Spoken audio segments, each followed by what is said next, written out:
உளவியல் ரீதியாக பார்க்கும்போது ஒவ்வொரு மனிதருமே தனித்தன்மை வாய்ந்தவர்கள். அதுக்கு ஆங்கிலத்தில் வந்து யூனிக் அப்படிம்பாங்க. நிறைய பேர் நம்ம யூனிக்னு சொன்னால் ஏன் சார் கிண்டல் பண்ணுறீங்க, எனக்கு என்ன சார் யூனிக்னஸ் இருக்குன்னு.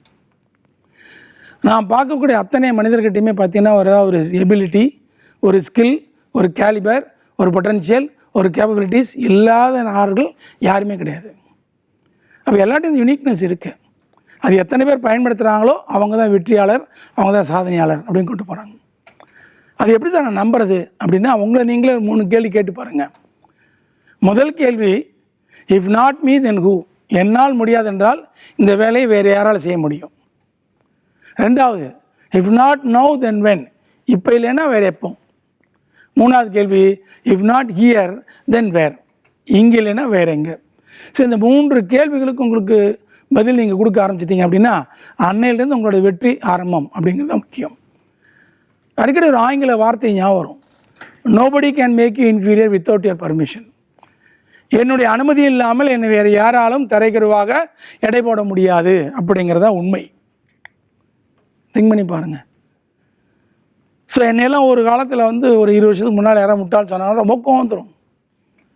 இப்படிலாம் யாராவது சொன்னாங்கன்னா சிரிச்சுக்குவேன். இப்போ கேட்பாங்க, என்ன சிரிக்கிறீங்க அப்படிம்பாங்க. இல்லை உனக்கு லேட்டாக புரிஞ்சிருக்கு அப்படின்னு சொல்லுவேன். ஸோ எல்லா இடத்துலையும் எல்லாருக்கும் எல்லாம் தெரிஞ்சவங்க இந்த உலகத்தில் யாருமே கிடையாது அப்படிங்கிறது தான் முக்கியங்கள். ஸோ அப்போ என்ன வேணும், நம்ம ஒவ்வொரு இடத்துலையும் நம்ம 2 விஷயங்கள் தெளிவாக இருந்ததுன்னா நம்ம நிறைய விஷயம் கற்றுக்க முடியும். ஒன்று வந்து ஆர்வம், ஆங்கிலத்தில் இன்ட்ரெஸ்ட் அப்படிம்பாங்க. ரெண்டாவது பேர்னிங் டிசைர்.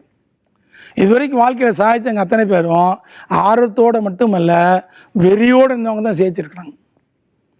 ஸோ அந்த வெறி வந்துருச்சு அவங்களுக்கு, முன்னேறணுங்கிற எண்ணம் வந்துட்டால் போதும், ஆட்டோமேட்டிக்காக இருக்கக்கூடிய எல்லாத்தையும் பயன்படுத்த ஆரம்பிச்சிருவோம் அப்படின்னு தான். நமக்கு என்னெல்லாம் கிடைக்குதோ அதெல்லாம் முடித்து மேலே வந்துகிட்டே இருக்க வேண்டியதுதான். பட் உங்களுடைய முயற்சி கண்டிப்பாக இருந்தே ஆகணும். உங்களோட முயற்சி இல்லாமல் எதுவுமே பண்ண முடியாது அப்படிங்கிறத விஷயங்கள். ஸோ உதாரணமாக எல்லாத்தையும் எல்லாம் தெரிஞ்சுக்கிட்டுலாம் வர முடியாது. என்னெல்லாம் இந்த கோர்ஸ் நான் ஜாயின் பண்ணும்போது என்னை கேட்டாங்க, பியூசிக்கு அப்புறம் என்ன கோர்ஸ் ஜாயின் பண்ணிக்கிங்க கேட்டாங்க. நான் வந்து கிராஜுவேட் பிசிக்காலஜி படிச்சிருக்கேன்னு சொல்லிட்டேன். அப்போ எனக்கு தெரியாது. எல்லாம் சிரிச்சாங்க, நீயே உருப்பிட்டு சப்ஜெக்ட் உருப்பிட முடியுமா அப்படின்னாங்க. டிசைட் பண்ணிக்கோங்க. எனக்கு தெரியாது. அப்போ ஒருத்தர் சொன்னார், இல்லை சைக்காலஜிங்கிறது சைலண்ட்டாக நீங்கள் சொல்லணும் அப்படின்னு. ஸோ அது கூட தெரியாது. இன்றைக்கி பார்த்தீங்கன்னா ஒரு டாப் சைக்காலஜிஸ்ட் அப்படின்னு இந்த ஊர் உலகம் நம்பிட்டு இருக்குது. ஸோ இப்படித்தான் நம்ம என்ன பண்ண முடியும், கிடைந்த வாய்ப்புகளை அனைத்தையும் பயன்படுத்தி மேலே வந்துக்கிட்டே இருக்கணும், இன்னமும் பயன்படுத்திகிட்டே இருக்கணும் அப்படிங்கிறது தான் முக்கியம். அடிக்கடி நான் உதாரணம் சொல்ல, ஒரு மணி பிளான்ட் அப்படிமே எப்படி ஒரு மரம் வந்து பிரான்ச் விட்டு போய்கிட்டே இருக்குதோ அது மாதிரி மனிதன் நேராக போகாமல் பிரான்ச் விட்டு ஒவ்வொரு ஃபீல்டாக போய்கிட்டே இருக்கணும். ஆனால் அதில் ஒரு விஷயம் என்ன இருக்குன்னா, நோயிங் வர்சஸ் டூயிங் அப்படின்னா, தெரிந்து கொண்ட விஷயங்களை செயலாக்கம் செய்கிறோமா. தெரிஞ்சு 1000 வச்சுருப்போம், எதை செயலாக்கம் பண்ணுறோமோ அப்போ இந்த உலகத்தில் நம்ம வெளிப்படுத்துகிறோம். ஸோ தெரிந்து கொண்ட விஷயங்களை செயலாக்கம் செய்தல்.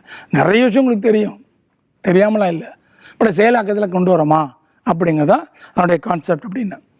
ஸோ எப்படி ஒரு கம்பெனிக்கு ஒரு மிஷன் இருக்கோ அது மாதிரி ஒவ்வொரு தனிப்பட்ட வாழ்க்கையிலையும் ஒரு குறிக்கோள், கோல் இருக்கணும்.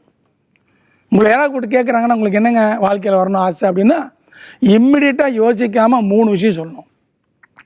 அந்த 3 என்னது, short term goal, long term goal, lifetime goal அப்படின்னா. ஷார்ட் டேர்ம் கோல்னு என்னது, 2030 என்னவா போகிறீங்க, 2040 என்னவா போகிறீங்க, ரிட்டையர் ஆகிட்டு அதுக்கப்புறம் நான் என்ன பண்ண போகிறேன். ஸோ இந்த 3ஐயுமே இப்போயே சொல்ல கற்றுக்கணும். வரட்டு அப்புறம் பார்த்துக்கலாம், அந்த கதையே கிடையாது. ஒரு விஷயத்துக்கு you have to have a proper fixing. உங்களுடைய கோல் ஃபிக்ஸ் பண்ணி வச்சுருந்தால் மட்டும்தான் உங்களால் முன்னேறி போக முடியும். கோலே இல்லாமல் போனீங்கன்னா படகு, துடுப்பு இல்லாத படகு மாதிரி தான், எங்கெங்கோ போகும் அங்கெல்லாம் போகும். அப்படி இல்லை, we need to have a focus அப்படிங்கிறதான் முக்கியம் அப்படின்னு தான்.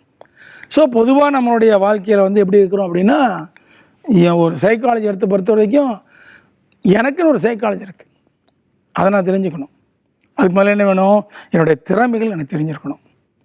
அது போக என்னுடைய ரிசோர்ஸஸ், இதுக்கு வந்து தமிழ் ஒரு வார்த்தை சொல்லியிருக்கிறோம், ஒரு பழமொழி, தீதும் நன்றும் பிறர் தர வார. எனக்கு நல்லது நடந்தாலும் சரி, எனக்கு கெட்டது நடந்தாலும் சரி, அதுக்கு முழு காரணம் நான் மட்டுமே.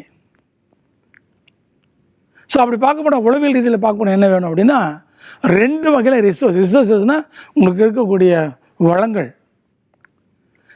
சரியான வளங்களை, தேவையான வளங்களை சரியாக பயன்படுத்தணும் அப்படின்னா முன்னேற்றம் உண்டு.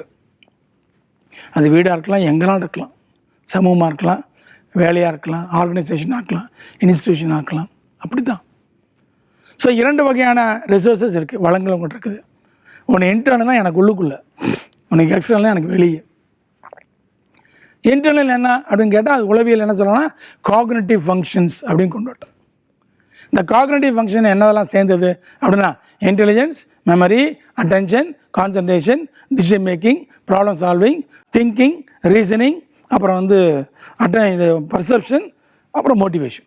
இதெல்லாம் சேர்ந்து தான் இன்டர்னல் ரிசோர்ஸஸ். இதில் எதுவும் உங்கள்கிட்ட இல்லை. எக்ஸ்டர்னல் அப்படி இல்லை, 10M அப்படின்னு ஷார்ட்டாக முடிச்சிட்டான். அந்த 10M என்னது அப்படின்னா man, machine, method, market, material, then media, then minutes, then management. So இதெல்லாம் சேர்த்துருக்கு. ஸோ இந்த ரிசோர்ஸ் எதுவும் உங்கள்கிட்ட இல்லை, எல்லாமே இருக்குது. இதை நீங்கள் அப்ராப்ரியேட்டாக பயன்படுத்துனீங்கன்னா முன்னேற்றம் உண்டு. முதல்ல நிறைய பேர் அந்த லிஸ்ட்டை காமிச்சோன்னு சொல்லுவாங்க, இதில் எதுவும் இருக்கிற மாதிரி தெரியலையேம்மாங்க. யோசனை பண்ணுங்கள். யோசனை பண்ணிவிட்டு உட்காந்து யோசிச்சிங்கன்னா கண்டிப்பாக இந்த ரிசோர்ஸ் எல்லாம் உங்கள்கிட்ட இருக்குதுன்னு அர்த்தம். இருக்கிறத பயன்படுத்தலாமா வேணாமா, அதான் சொன்னேன். Knowing is not doing. உதாரணமாக ஒரு 10 புக் படித்து நீச்சல் அடிக்க முடியும்னா முடியாது. தண்ணிக்குள்ளே இறங்கி நீங்கள் ட்ரை பண்ணால் தான் வரும். ஸோ அது மாதிரி தெரிந்து கொண்ட விஷயங்களை செயலாக்கம் செய்யறதுக்கு தயாராக இருங்க. கண்டிப்பாக முன்னேற்றம் உண்டு.